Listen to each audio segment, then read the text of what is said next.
Salut, bienvenue pour une nouvelle vidéo et pour le traditionnel, on va dire, sur ma chaîne, bilan de la palle de la saison qui est en train de se terminer, c'est-à-dire l'hiver. Vous aurez dans à peu près une semaine, je crois, un truc comme ça, peut-être un peu plus, la palle du printemps, donc la spring pal sur la chaîne. Et je m'engage pour le printemps. Alors à l'heure où je tourne cette vidéo, j'ai même pas encore commencé à réfléchir aux livres que je vais mettre dans la palle du printemps. Mais je m'engage à mettre dans cette foutue paille du printemps que des livres que je suis certaine, quasi certaine, d'adorer. Même pas d'aimer, d'adorer. Vraiment, de surkiffer. Parce que ce bilan-là est une catastrophe. J'ai tenté des trucs pour l'hiver, j'aurais pas dû. Et autant ça me dérange pas de faire un update lecture avec 3 abandons, ça arrive rarement en plus. Autant, je sais pas pourquoi, pour les bilans de saison, comme c'est des livres que je choisis spécifiquement pour la saison, ça me gonfle de vous parler de livres que j'ai abandonnés dans ces vidéos. Et là, bah c'est très simple, je les ai tous abandonnés. Alors pour des raisons différentes à chaque fois, mais je les ai tous abandonnés et ça me tape sur le système. Donc, pour le printemps, je vais choisir des livres que je suis quasi certaine d'adorer. Comme ça, au pire des cas, je serai un peu déçue, mais au moins je les terminerai. Je veux au moins les terminer. Je veux terminer les 4 bouquins que je vais mettre dans la Spring Pal cette année. J'en ai marre. Vraiment, ça me saoule. Je sais pas pourquoi. Je suis aussi malchanceuse avec ces pales de saison alors que c'est moi-même qui les fais. Ça n'a pas de sens. Ça n'a pas de sens. Donc il n'y aura pas de Audrey tente un truc. Bon, pour le je découvre un auteur ou une autrice, j'aurai pas vraiment le choix, tu vois. Mais c'est tout. Le reste, je veux que des livres que je suis sûre d'aimer. Des suites de sagas, des auteurs que j'adore, ça suffit maintenant, ça suffit maintenant, ça suffit. Voilà, ça c'était pour l'intro, comme ça vous êtes prêts. Si vous aimez pas m'entendre parler de livres que j'ai abandonnés, ne regardez pas cette vidéo. On finira par le seul que j'ai terminé, c'est-à-dire le graphique. Pas vraiment une surprise.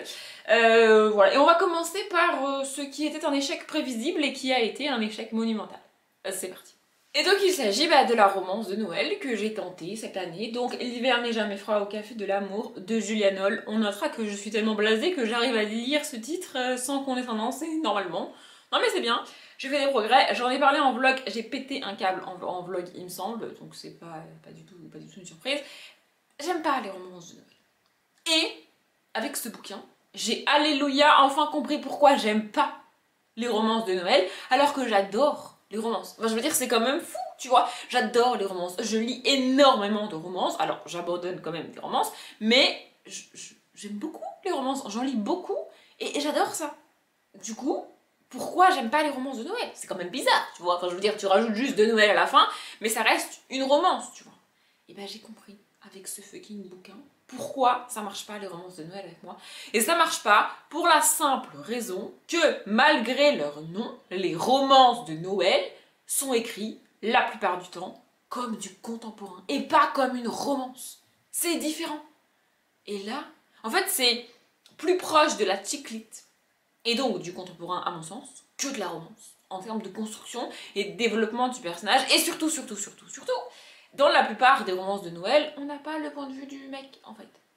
C'est très rare qu'on ait le point de vue du mec. En tout cas, alors peut-être que j'ai encore une fois, peut-être que j'ai lu les mauvaises romances de Noël, j'en sais rien. Si vous avez des romances de Noël du point de vue masculin ou avec au moins une partie du bouquin avec un point de vue masculin, je prends. Mais ça passe pas. Vraiment, ici on suit, comment elle s'appelle déjà? Parce que Maddy. Ah bien alors on suit Maddy, qui doit avoir entre 25 et 30 ans, je dirais, par là. Et qui, je vais être cash comme ça sera fait dès le début, elle se comporte comme une gamine de, allez, 10 ans. Genre vraiment, et je suis gentille, je vous jure qu'il y a des gamines de 10 ans qui sont plus matures qu'elle. Ça me tape sur le système, ça me tape sur le système. Bref, donc on est le soir du réveillon de Noël, toute la famille s'est retrouvée dans le café donc de la grand-mère de Maddy. C'est comme chaque année, voilà, ils font le réveillon de Noël en famille, machin, bidule et tout. Et le père de Maddy lui annonce à elle, enfin leur annonce à elle et à son frère qu'il a décidé de placer leur grand-mère, donc sa mère à lui, en EHPAD. Parce qu'elle commence à être âgée, parce que c'est la vie, et parce qu'elle est plus vraiment capable de vivre seule, et encore moins de tenir le café, tu vois. Et là, Maddy fait un caprice. Vraiment, la meuf a 10 ans. C'est pas possible, dans sa tête elle a 10 ans, c'est pas possible. Elle fait un caprice. Oui mais non, moi je veux pas qu'elle aille en EHPAD, moi je veux qu'elle reste là, moi je veux qu'elle garde le café. On s'en branle de ce que tu veux, meuf, en fait. Et je l'ai dit en vlog, oui, je sais. C'est terrifiant de voir ses grands-parents ou même ses parents aller en EHPAD ou devoir aller en maison de retraite ou en maison surveillée ou je sais pas quel autre type de maison peut y avoir. C'est terrifiant, oui, bien sûr, mais c'est mieux pour eux. Et je l'ai dit en vlog, je le répète ici parce que ça me tient à cœur. Moi, j'ai vécu les deux cas, c'est-à-dire le cas où j'ai eu la chance de connaître mon arrière-grand-père, je l'ai déjà expliqué. Mon arrière-grand-père est décédé quand j'avais 16 ans. Donc quand je dis que je l'ai connu, j'ai vraiment des souvenirs avec lui. C'est pas genre j'avais 3 ans quand il est mort, tu vois. Enfin bref. Et mon arrière-grand-père a toujours refusé de quitter sa maison. Il a quitté sa maison qu'à la toute fin de sa vie. Et ça donnait des situations terrifiantes où cet homme, de plus de 80 ans, a passé plusieurs journées, alors pas à la suite, encore heureux, allongé dans la cour de sa maison parce qu'il était tombé et qu'il était incapable de se relever et qu'il vivait seul. Alors oui, c'est terrifiant de les envoyer en EHPAD ou en maison de retraite, mais si l'alternative c'est ça, excusez-moi, mais à un moment donné, il s'agirait de réfléchir. Et en fait, ce qui me rend ouf avec ce début de bouquin, c'est que si elle a 15 ans et qu'elle fait une crise, ça va me gonfler, mais je peux comprendre. Bon, je dis pas que j'aurais pu continuer le bouquin, mais ça peut être compréhensible. La meuf est adulte, la meuf a entre 25 et 30 ans et elle n'est pas capable de reconnaître que c'est mieux pour sa grand-mère qui a en plus, d'après de ce que je me rappelle, des prémices d'Alzheimer. Elle n'est pas capable de comprendre que c'est mieux pour sa grand-mère d'être entourée de personnes qui pourront s'occuper d'elle au quotidien en fait. Ça me rend ouf, vraiment ça me rend ouf. Et elle en veut à son père parce qu'il a pris sa décision tout seul. Mais meuf, c'est sa mère à lui en fait, c'est à lui de décider. Pas à toi et pas à ton frère et à personne d'autre en fait. C'est comme ça. Vraiment, ça me dépasse, ça me dépasse. Et bien alors, malgré... Donc ça c'est la première scène, hein. La meuf, la première scène, elle sort du café en pétant un câble en mode « Oui, tout le monde il est méchant, il veut l'envoyer en EHPAD. » Voilà, elle pète sa petite crise d'adolescence, tu vois, sauf qu'elle a... On va dire 25 ans pour être gentille, bref. Et ensuite, elle rencontre un mec, enfin elle recroise un mec qu'elle a connu d'avant, la romance de Noël est censée commencer et tout. Et puis, on a d'autres scènes et tu continues à la suivre là-dedans. Et c'est le genre de meuf à critiquer tout et tout le monde et à se sentir supérieure à tout et tout le monde. Genre, elle sait tout mieux que tout le monde, tu vois. Elle pourrait... Genre, elle sait mieux que son père ce qu'il faut pour sa grand-mère, tu vois. Alors qu'en fait, c'est juste de l'égoïsme pur. Elle veut juste que sa grand-mère puisse rester chez elle et garder le café parce qu'elle n'a pas envie de quitter le café. Ça s'appelle de l'égoïsme, en fait. Ça me rend ouf. Vraiment, ça me rend ouf. Et en fait, elle juge son frère. Elle a des... Genre, son frère est apparemment... un peu plus jeune qu'elle, je crois, et il n'est pas en couple, il n'est pas posé dans la vie, il s'amuse, il s'éclate, enfin, il fait sa vie, tu vois, et elle dit, oh là là, quelle meuf il va encore nous ramener aujourd'hui? Ah bah oui, la meuf avec qui il a couché hier soir, et il a couché cette nuit, qu'il a rencontré hier soir, puisqu'il sait faire que ça.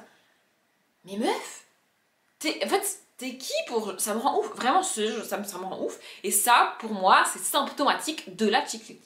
Une héroïne de chiclite fait toujours ça. Soit elle se sent supérieure à tout le monde et elle critique tout et tout le monde autour d'elle parce que madame est la reine, soit c'est l'inverse. Elle est en dessous de tout, elle vient de se faire larguer, sa vie est foutue, c'est la fin du monde. Elle en fait des caisses en fait. Et ça me rend ouf. Ça me rend ouf. Voilà. Du coup j'ai voulu essayer. Et bah j'aurais battu. Je me suis emportée sur le premier, à la fois parce que j'en avais envie, mais surtout parce que je sais que pour les autres ça va être un peu plus rapide normalement.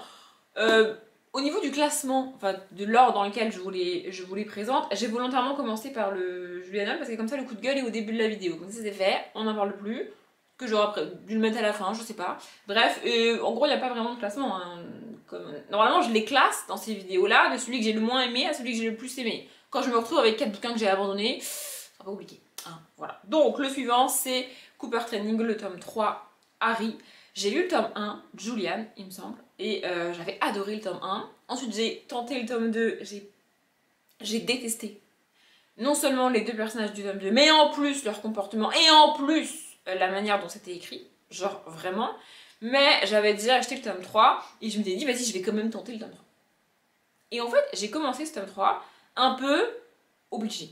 Parce qu'il était dans ma palle, c'est le dernier que j'ai lu, parce qu'il était dans ma palle de l'hiver, et que l'hiver approchait doucement mais sûrement de la fin, et qu'il fallait que je lise le bouquin et que je tourne la vidéo, tu vois. Mais j'avais pas vraiment envie de romance. Mais c'est pas parce que j'avais pas vraiment envie de romance que j'ai abandonné ce bouquin, c'est parce que ça marche pas en fait. La manière dont c'est écrit, la manière dont c'est construit, ça marche pas. En plus là c'est un tome 3, moi j'ai pas lu le tome 2, du coup je sens bien qu'il y a des trucs que je suis pas au courant. Et en fait, en romance, il y a des trucs que j'arrive pas à m'expliquer. Il y a des codes en romance, il y a des clichés en romance. Là, c'est le fameux cliché de ils se sont connus plus jeunes, ils sont sortis ensemble plus jeunes, et puis il y a eu un quiproquo. Elle croit qu'il a fait un truc, mais lui, il a rien fait. Du coup, elle s'est barrée, elle l'a quitté. Et elle est en mode c'est un connard, il a fait ça. Et lui, il est en mode elle est partie, je sais pas pourquoi. C'est un cliché de la romance. Enfin, je veux dire, ça arrive dans beaucoup de romances, hein, c'est comme ça. Voilà, mais là, ça marche pas. Et en fait, ce que j'arrive pas à m'expliquer avec les romances et avec les autrices de romances, c'est que des fois, les clichés comme ça marche. Et des fois, ça marche pas avec moi. Je sais pas pourquoi.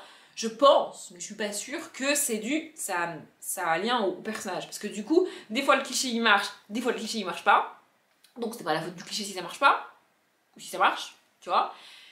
Mais je pense que la manière dont c'est écrit, la manière dont c'est construit et les personnages, c'est ça qui fait que des fois ça marche et des fois ça marche pas. Et là, bah là ça marche pas.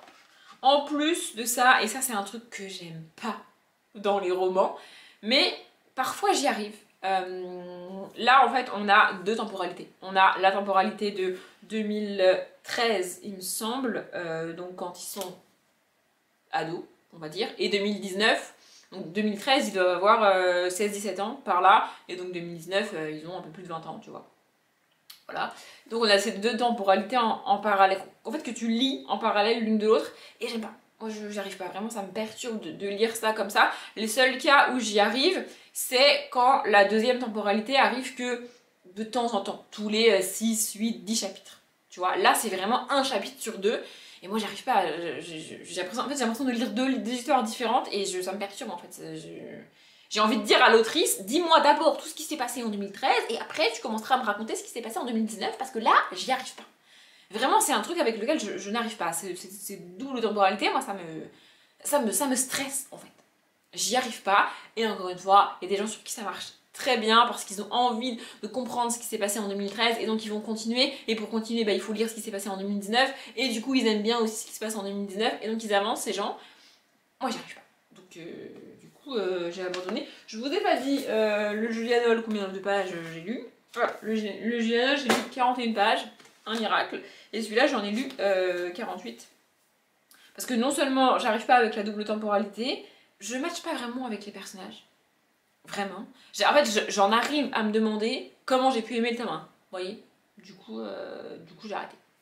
Le troisième que j'avais mis dans la palle, c'est Le Pays des Contes, le tome 1, Le Sortilège perdu de Chris Colfer. Je l'ai mis dans plusieurs palles. Et il me semble avoir, comment dire, anticipé ce qui allait se passer. C'est-à-dire que dans une des vidéos, même plusieurs vidéos où je l'ai présenté en palle, j'avais dit peut-être que je mets des mois, à tenter de le lire pour au final lire 50 pages et l'abandonner. Et ben c'est exactement ce qui s'est passé. J'ai lu 51 pages et je l'ai abandonné. Parce qu'en fait, bah c'est nul.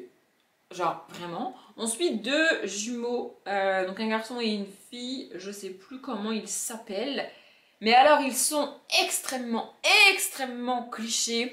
Elle, c'est l'intello qui sait tout sur tout, qui adore lire, mais qui surtout lit des grands classiques. Parce que si t'adores lire et que t'es intelligent, bah tu lis pas de la fantaisie, non, tu lis des grands classiques de la littérature. Évidemment, ça me fatigue ce cliché, mais genre vraiment, en tant que lectrice, lire ça dans un bouquin, ça me fatigue et je ne comprends pas comment un auteur qui écrit des réécritures de contes, donc du fantastique, peut mettre à ce niveau-là les classiques, en mode elle est un télo, elle adore lire, mais elle lit que des classiques, ça me saoule, vraiment ça me tape sur le système. Donc voilà, c'est le cliché de l'intello, elle adore travailler, elle adore faire ses devoirs, elle lève toujours la main, la maîtresse l'adore, enfin bon bref. Et lui, son frère jumeau, donc c'est exactement l'inverse, il s'endort en classe, il veut pas y aller, il aime pas travailler, il aime pas lire parce que lire c'est hyper ennuyeux. Vraiment les personnages sont extrêmement clichés, c'est terrifiant. Et il y a des trucs qui sont pas cohérents. Genre, c'est pas possible en fait, ça ne marche pas. Genre, une des premières scènes, enfin une des premières scènes, vous me direz, j'ai lu 50 pages, donc forcément c'est une des premières scènes. Ils rentrent de l'école tous les deux, donc ils rentrent à pied tous les deux, machin. Et en fait, donc ils rentrent chez eux, et ils passent devant une maison qui est à vendre. Ils découvrent que la maison a été vendue et ils sont très tristes que la maison ait été vendue, ça leur fait mal au cœur. Et en fait, tu comprends que c'est la maison dans laquelle ils vivaient avant. Leur père est décédé, il me semble, quelques mois plus tôt, et leur mère, qui n'arrivait plus à gérer la maison et à enfin, joindre les deux bouts, tout simplement, a dû quitter la maison pour changer de maison et prendre un truc moins cher, un truc plus petit, un truc qu'elle peut gérer, quoi. À quel moment?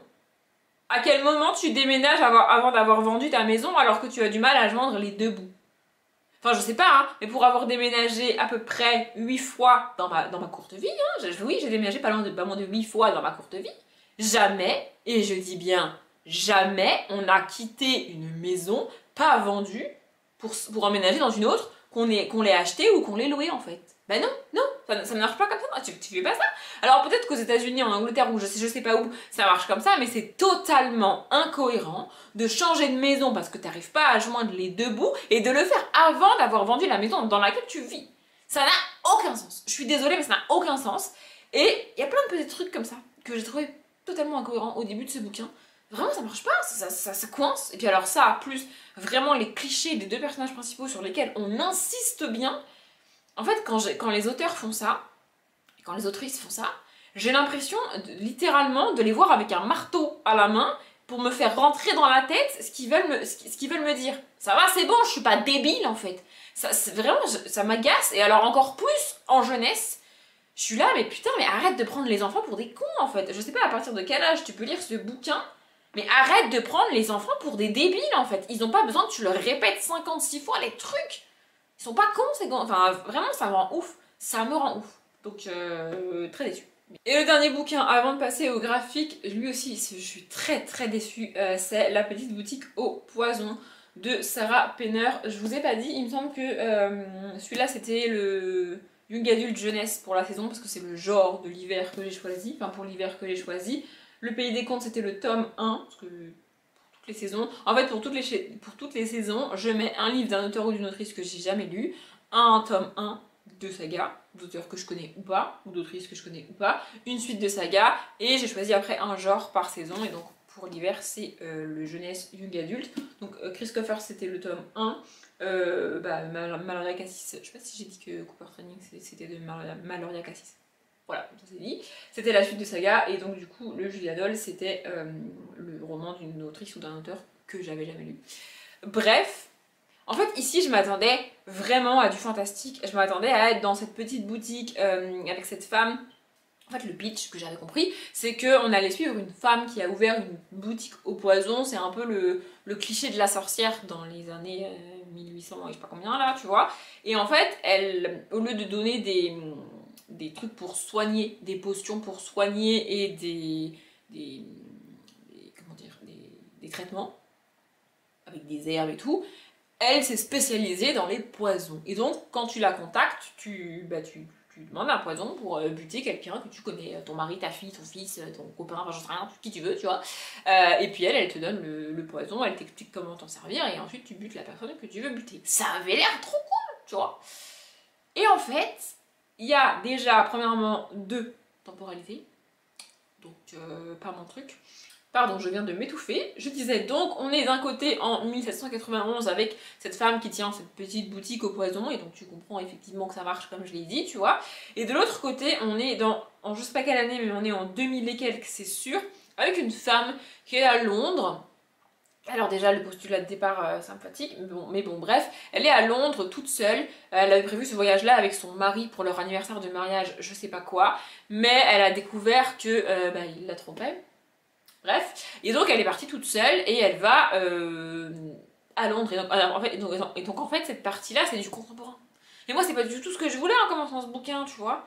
Du coup, j'étais là en mode c'est bizarre. Et donc du coup, t'es dans sa tête à elle, et puis elle t'explique qu'elle est à Londres toute seule, et qu'elle est triste, tout son mari, un machin, et bidule. Ça m'intéresse pas. Vraiment, ça m'intéresse pas, je suis désolée, mais ça ne m'intéresse fondamentalement pas.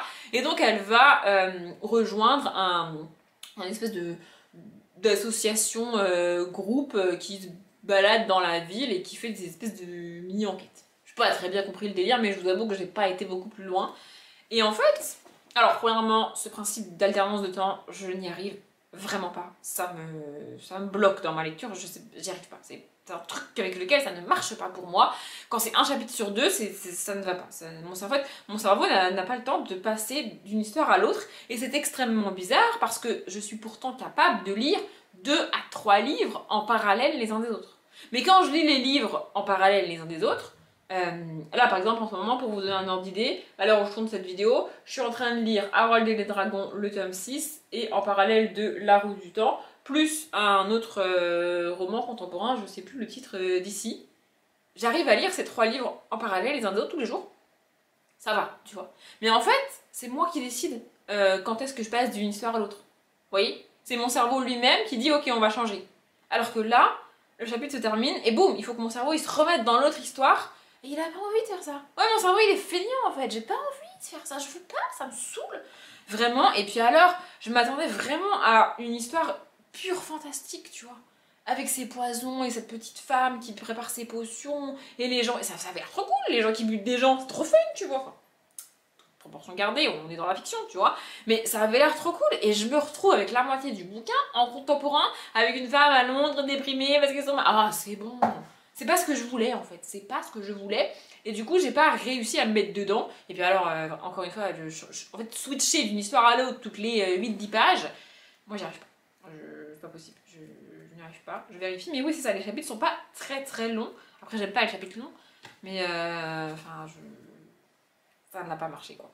Et donc, pour chaque saison aussi, je choisis un graphique. Ici, c'est Quelqu'un m'attend derrière la neige de Timothée de Fombelle, illustré par Thomas Campi. Lui, pour le coup, c'était une quasi-valeur sûre parce que c'est du Timothée de Fombelle, tu vois, donc voilà. C'était un... Je l'ai mis en graphique, mais en vrai, j'aurais pu le mettre en roman, puisque c'est pas... En général, en graphique, je mets vraiment une BD. Là, il y a des illustrations, voilà, je vais vous montrer. Mais je sais pas si c'est pour catalogue graphique ou pas, je n'en sais rien. En tout cas, bref, c'était mon graphique pour l'hiver. Il y a aussi des grandes illustrations comme ça. Et donc, je pense que vous avez remarqué que le truc se barre. Ça, c'est la couverture de la Dust Jacket, comme disent les Anglais. Mais moi, j'aime pas les jaquettes, donc je l'ai gardé juste pour vous le montrer. Mais le bouquin en dessous est comme ça. Voilà, des deux côtés. Je dois bien avouer que je préfère cette couverture là à ça. Mais j'aime pas les jaquettes. Donc je vais m'en séparer. Bref, dans cette histoire, c'est assez bizarre. En même temps, enfin, c'est du Timothée de Fombelle, j'ai envie de dire. Enfin, voilà. On suit un homme qui est livreur de quelque chose, je sais plus quoi. Ah, livreur de glace. Voilà. Et donc la glace est produite en Italie et au début du livre, il prend son camion avec sa glace à l'arrière et il doit faire une livraison en Angleterre. On n'est pas très très loin de Noël, donc voilà, il prend la route, il va directement en Angleterre et sur le trajet, son chef l'appelle, sa chef je crois, bref, pour lui dire que finalement le client il a annulé la commande, donc il peut faire demi-tour et rentrer chez lui.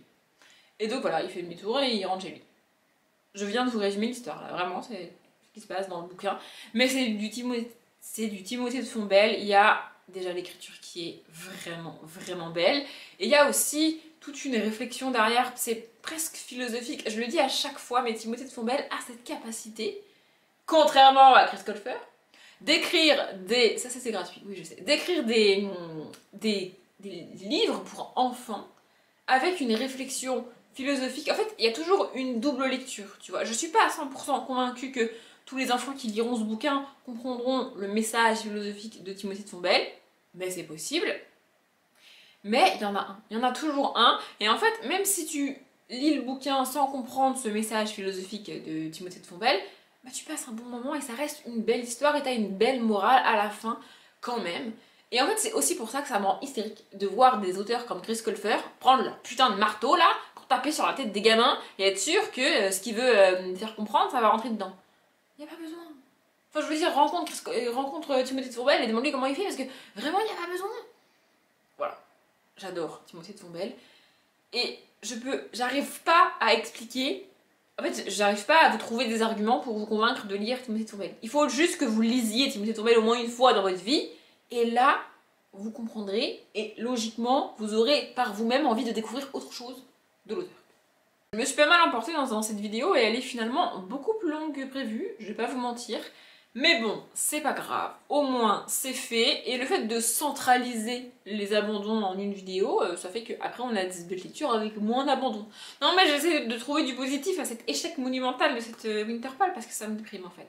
Donc voilà, bref, j'espère que la vidéo vous a plu, je m'arrête là. Comme d'habitude, je vous souhaite une bonne journée, un bon après-midi, un bon appétit ou une bonne nuit, et je vous dis à bientôt.